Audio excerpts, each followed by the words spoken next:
আমি দূরে থেকে দেখছি আমার মায়ের ক্লাসে দাও দাও করে আমি চলতেছে।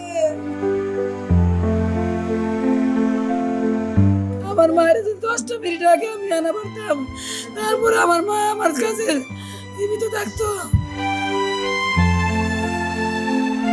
আমার মেয়ে জিজ্ঞেস করে, মা তুমি আমার জন্য কি খাবার আনছো? আমি বলছি তোমার জন্য অনেক খাবার আনছি, তুমি ক্লাসের ভিতরে নিয়ে যাও, খাও। আমার মেয়েরা আমি আর পাবো না, আমার মেয়েরা জীবনের জন্য আমি হারাই না।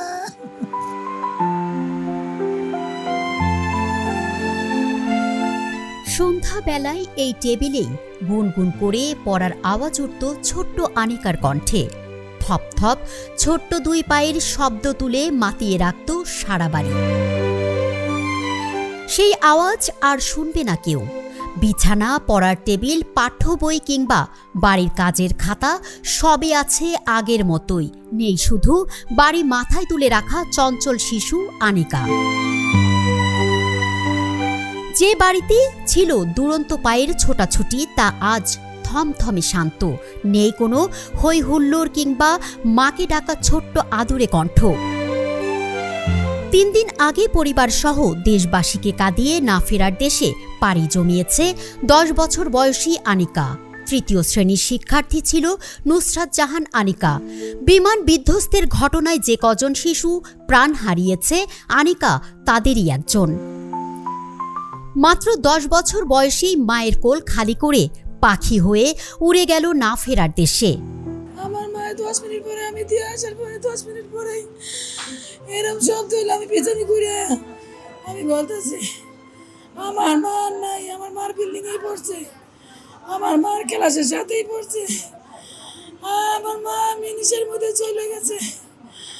আমার মার আমি অনেক খোঁজাখুঁজি করছি, পাই নাই। আমার মায়ের আমি জীবনে তো হারাইছি, আমার মায়ের আমি আর পাবো না। আমার মেয়ের সাথে আমি তো একটা বাজে কথা বলছি। আমার মেয়ে জিজ্ঞেস করে, মা তুমি আমার জন্য কি খাবার আনছো? আমি বলছি তোমার জন্য অনেক খাবার আনছি, তুমি ক্লাসের ভিতরে নিয়ে যাও, খাও। ম্যাডামরা ঢুকতে দেয় না, নাহলে আমি হাতেই খাওয়াইতে আসতাম।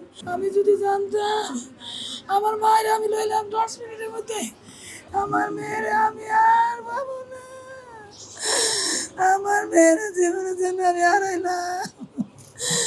আমার মেয়ের মুখটা চলে গেছে। আমার মেয়ে কত কষ্ট করে এই দুনিয়া থেকে বিদায় নিছে, আমি এগুলো মনে করলে আমার সহ্য হয় না। আমি আমার মেয়ের সাথে আমি ছোট্ট বুকের মানিককে হারিয়ে আনিকার মা এখন পাগল প্রায়। সন্তানের কথা মনে করে বারবার কান্নায় ভেঙে পড়ছেন। মাকে সাহস জোগাতে চেয়ে বড় বোন নিজেও এখন ক্লান্ত।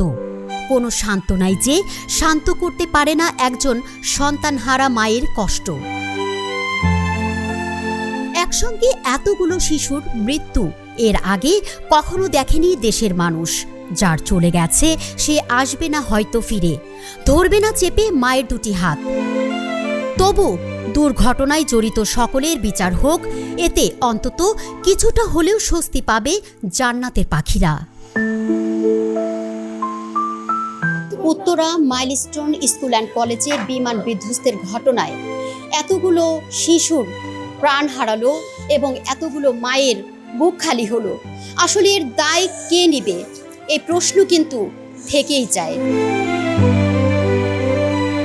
তুলনা আফরিন, বাংলা নিউজ 24, ঢাকা।